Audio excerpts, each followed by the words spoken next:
今日は11世紀から12世紀にかけて北アフリカとスペインを支配した村人朝の歴史を見ていこ村人朝って聞いたことはあるけど、どんな国だったの？う。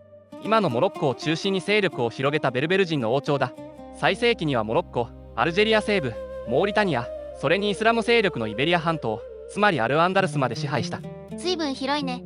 この王朝、もともとはサハラ砂漠の遊牧民による宗教改革運動から始まったんだ。では見ていこう。11世紀前半、サハラ砂漠西部にはサンハージャ族というベルベル人の大きな部族連合がいた。彼らはイスラム教徒ではあったけれど、砂漠地帯ではイスラム法の理解が十分ではなく、古い風習も多く残っていた。中央のイスラム世界から遠かったからかな。その通り。そこでガムトゥーナ族の族長ヤフヤ・イブン・イブラーヒームは正しいイスラムを学ぶために学者を探した。そして見つけたのがマーリク派法学者アブドッター・イブン・ヤーシーンだった。この人が村人朝の創始者。正確には精神的指導者だね。彼はサハラにやってくると、クルアーンとスンナに基づく厳格なイスラム生活を求めた。礼拝や断食はもちろん、イスラム法に反する行為を徹底的に禁じた。彼の教えに従う者たちは砂漠の修道戦士集団のような存在になっていく。それが村人。そう、アラビア語のリバートという辺境の宗教要塞に由来していて、リバートに住む者たちという意味だ。最初は宗教集団だったんだね。ところが彼らは次第に軍事力を持つようになる。1050年代になると、アブドッター・イブン・ヤーシーンは周辺部族を次々と従わせた。そこで活躍したのがラフヤ・イブン・ウマルと、その弟アブーバクル・イブン・ウマルだ。1056年、ヤフヤが戦死するとブーバクルが軍事指導者となった。彼はシジルマサを奪回し、サハラ交易路を支配下に置いた。シジルマサって何が重要なの？サハラ交易の北の玄関口だ。西アフリカの金がここを通って地中海世界へ流れていた。さらにアブーバクルはスース地方やドラータニを制圧し、モロッコ南部を支配した。順調そうだけど問題はなかったの？あった。宗教指導者イブン・ヤーシーンがタルガワータ族との戦いで戦死してしまう。でもアブーバクルは運動を継続した。彼は自分をカリフとは名乗らず、アミール・アル・ムスリミーン、つまりムスリムの君主という控えめな称号を使った。その姿勢は後の村人朝にも受け継がれる。さて、ここで一人の女性が登場する。その名はザイナブ・アン・ナフザウィーヤ。アブマートのアミール、ルクート・アル・マグラーウィーの妻で、夫が村人との戦いで亡くなり、その莫大な財産を相続した。美しい人のようだし、その上お金持ちでもあったんだね。彼女は美貌と富だけの女性ではなかった。多くの部族長が彼女に結婚を申し込んだが、彼女はいつもマグリブ全体の支配者になることを望まない者とは結婚しないと断った。大きな夢と野望を持っていたんだな。ハノイブン・ハルドゥーンは彼女について、美貌だけでなく知性と政治的才能に優れた女性と称えている。その上、彼女は超自然的な力を持ち、予知能力があったとも言われている。美貌、富、野望、知性、政治能力、予知能力、全てを兼ね備えた女性だな。そして彼女が結婚相手に選んだのが村人の指導者アブーバクルだった。彼女は自分の莫大な富をアブーバクルに自由に使ってよいと申し出、彼にモロッコ支配のノウハウを与えた。そしてアブーバクルはトロッコで新しい都の建設に取り掛かる。これがマラケシュだ。1070年頃のことと言われている。ほう、これがマラケシュの歴史の始まりなんだね。しかしその頃、サハラ本国で反乱が起き、アブーバクルは砂漠へ戻らなければならなくなった。そこでアブーバクルは横のユースフ・イブン・ターシュフィーに北方統治を任せた。後の英雄だね。そうだ。アブーバクルはカハラへ戻る前にザイナブとも離婚した。長期遠征前の慣習だった。そして彼はザイナブに必要ならユースフと結婚するよう勧めた。すごい話だね。さらに驚くのはその後だ。ユースフは軍事的才能を発揮してフェズを攻略し、モロッコ北部をほぼ統一してしまう。代理人なのに大出世じゃない。そしてサハラ地域を平定したアブーバクルは北に戻ってきた。権力を返してもらうため。そのつもりだった。しかしユースフはすでに強大な支配者になっており、その地位を手放したくなかった。これは難しい判断が迫られる局面だね。そこでユースフに助言をしたのが新しい妻のザイナブだった。この地域は俺の力で手に入れたものだ。今更元に戻りたくはない。そうよ。あなたはマグリブの支配者になるべき人よ。私にいい考えがあるわ。どんな考えだ？ぜひ聞かせてくれ。あの人は砂漠の生活を好んでいるわ。また性格から言って流血の事態は避けたいと思っているはずよ。だからあなたは毅然とした態度で、しかも礼儀正しく彼と向き合い、莫大な贈り物をすれば、きっと彼はおとなしく南に帰っていくわ。ユースフはザイナブの助言を受け、アブーバクルとの会見の場に向かった。彼は大勢の軍勢と1000頭のラクダの大群を引き連れていた。おお、ユースフよ。久しぶりだな。こんな大軍を引き連れて何をしているのか。私はこの軍を私に敵対する者に対して使うのです。おお、そしてアミールよ、私は砂漠の地でのあなたの活動を助けるために全てのお金、家具、食料を持ってまいりました。このラクダごとお持ち帰りください。アブーバクルはユースフの言葉を受け入れ、体験は平和裏に終わったんだ。うまいこと厳しい局面を乗り越えたね。アブーバクルが南方を、ユースフが北方を統治する形になった。そして村人町の実質的な創設者がユースフ・イブン・ターシュフィーンになるわけだね。ユースフはこの後もアブーバクルの名で貨幣を鋳造し続けるなど、名目上は彼を村人町の最高指導者として扱い続けたんだ。マラケシュはアブーバクル・イブン・ウマルが建設を始め、ユースフ・イブン・ターシュフィーンの時代に本格的な首都になった。どうしてアグマートじゃダメだったの？アグマートは既存の都市で、商人や有力者の影響が強かった。サハラから来た村人勢力にとっては、完全に自分たちの拠点とは言いにくかった。マラケシュはテンシフト川に近く、サハラ方面、アトラス山脈、フェズ方面、そして大西洋側へ向かうルートを抑えやすい位置だった。軍事的にも交易的にも便利だったんだね。その通り、最初は砂漠の宿営地に近い姿だった。天幕が並び、やがて石や土の建物が増え、宮殿、モスク、市場が整えられていった。今のモロッコを代表する都市の始まりだね。しかもマラケシュという名前は、後に英語のモロッコの語源にもなったとされる。それほど重要な都市になったということだ。ユースフはマラケシュを拠点にして、モロッコ全域の統一を進めた。具体的にはどこを征服したの？1070年代にはフェズを支配下に置き、1079年にはタンジェとオジダ、1080年にはトレムセン、1083年にはセウタを抑えた。セウタってジブラルタル海峡の南側だよね。その通り、セウタを抑えたことは非常に大きい。ここを支配すれば、北アフリカからメリア半島へ軍を渡せる。ハルアンダルス進出の準備が整ったんだ。その前に、村人町の南方で重要な出来事があった。ガーナ帝国との関係だ。西アフリカのガーナ帝国だね。今のガーナ共和国とは場所が違うんだよね。そう、中世のガーナ帝国は、現在のモーリタニア南部からマリ西部にかけて栄えた王国だ。金の交易で大きな力を持っていた。村人町にとって金は重要だったの？非常に重要だった。サハラ交易では西アフリカの金が北へ運ばれ、塩、馬、布、工芸品などが南へ運ばれた。シジルマサやアウダーブスとはその交易路の要所だった。村人町が交易路を抑えたらガーナ帝国と衝突してもおかしくないね。ただしここは注意が必要だ。古いアラブ資料では村人町が1076年頃にガーナ帝国を征服したとされることがある。でも確定ではないの？資料がほとんど残っていないし、この時代のガーナの遺跡に大規模な破壊の痕跡が見つからないから実際のところよくわからないんだ。ただ村人町がサハラ交易路を抑え、金の流れに大きな影響を持ち、それが北アフリカやアルアンダルスでの軍事力と貨幣発行を支えたのは確かだ。北ではモロッコ、南では交易路、そして次はスペインだね。そう、11世紀後半、イベリア半島のイスラム勢力は深刻な危機にあった。10世紀のコルドバカリフ国は非常に強大だった。しかし1031年にカリフ国が崩壊すると、アルアンダルスは小王国に分裂した。ハイファ諸国だね。そう、セビリア、グラナダ、バダホス、サラボサ、バレンシアなど多数の大派が互いに争った。キリスト教勢力に対抗するどころじゃないね。その間に北方のキリスト教王国は力を伸ばした。特にレオン、カスティーレ王アルフォンソ6世が強大だった。トレドを取った王だよね。1085年、アルフォンソ6世はトレドを占領した。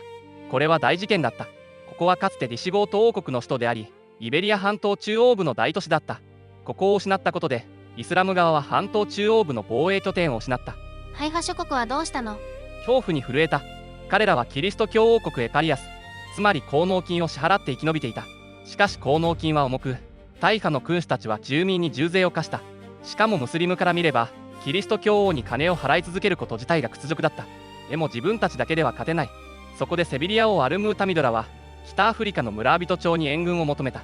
でも危なくない？強い軍隊を呼んだら、そのまま支配されそう。まさにその通り、タルムータミドの息子も、ユースフを呼ぶのは危険だと反対した。それでアルムータミドは何て答えたの？有名な言葉がある。カスティーレで豚飼いになるより、アフリカで学ダオイになる方がマシだ。つまりキリスト教の王に従うより、同じムスリムの村人町に従う方がマシだという意味だね。そうだ。1086年、ユースフ・イブン・ターシュフィーンは軍を率いてジブラルタル海峡を渡った。彼はアルヘシラスを拠点にし、セビリア王アルムータミド、グラナダ王アブドーッター、バダホス王アルムタワッキルらの軍と合流した。アルフォンソ6世はサラゴサ包囲を解いて南下した。そして両軍はタダホス近郊で激突する。サグラハスの戦いだね。イスラム側ではタッバーカの戦いとも呼ばれる。1086年10月23日、村人軍とアンダルス諸軍はアルフォンソ6世の大軍と戦った。どんな戦いだったの？イスラム側はアンダルス軍を前面に置き、ユースフ率いる村人軍が後方で主力として控えたとされる。アルフォンソ軍は激しく攻撃し、アンダルス軍を押し込んだ。最初はキリスト教側が有利だったの？そう見えた。しかしユースフは主力を温存していた。戦闘が続き、キリスト教軍が疲弊したところで村人軍が反撃した。砂漠の騎兵が一気に動いたんだ。さらに村人軍は太鼓を鳴らし、組織的に攻撃を加えた。アルフォンソ6世は敗れ、負傷して撤退した。これでレコンキスタは止まったの？一時的には止まった。トレドを奪い返すことはできなかったが、アルフォンソ6世の南進は大きく抑えられた。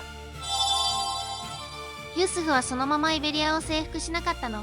この時はすぐ北アフリカへ戻った。理由の一つは後継者の死を知ったためだとされる。じゃあ最初は援軍として来ただけだったんだ。そうだ。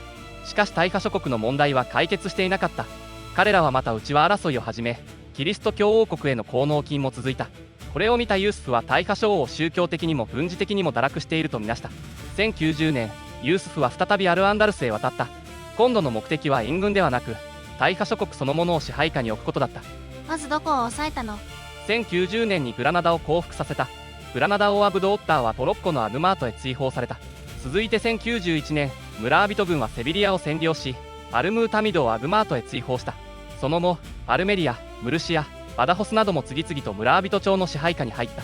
サラゴサだけはまだ残っていたんだよね。そう、サラゴサは北東部の重要な大破で、当面は独立を維持した。しかしユースフの時代には、サラゴサを除くアルアンダルスの大部分が村人朝に統合された。村人朝はマグリブとアルアンダルスを一体化したんだね。その通り、これはディシチ仲介世界にとって大きな転換だった。ユースフ・イブン・ターシュフィーンはどんな人物だったの？質素で実務的な支配者だったと伝えられる。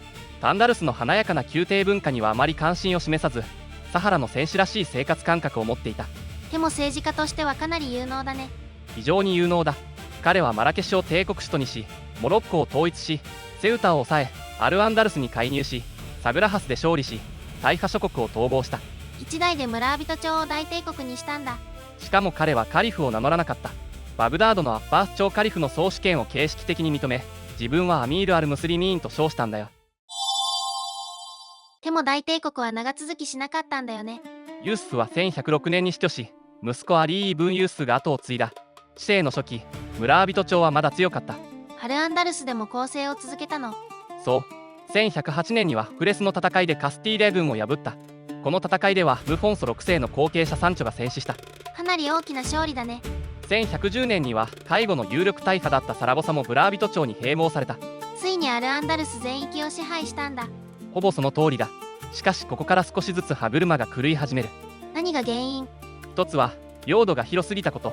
サハラ、モロッコ、アルジェリア西部、アルアンダルスを同時に守る必要があった。イベリアではカスティーラ、アラゴン、ポルトガルが圧力をかける。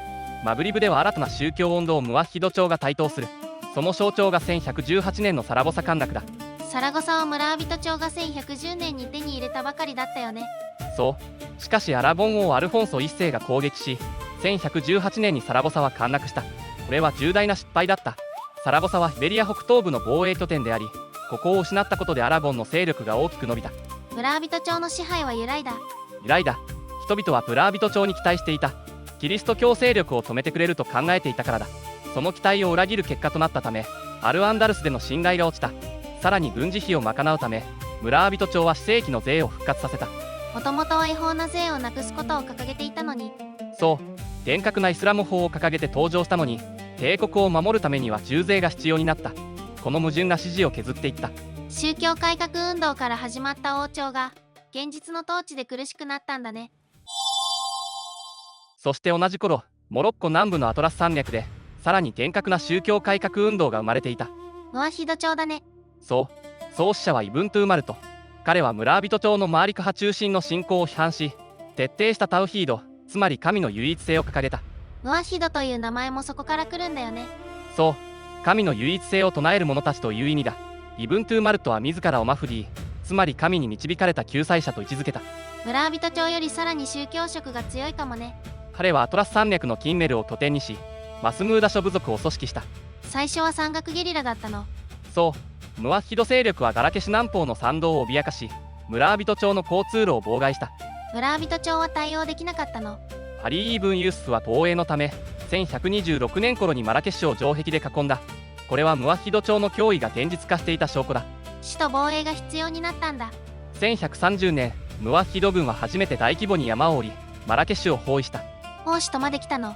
ただしこの時はブラービト軍が反撃し、バルブハイラの戦いでムワッヒド軍を大破した。ムワッヒド側は多くの幹部を失った。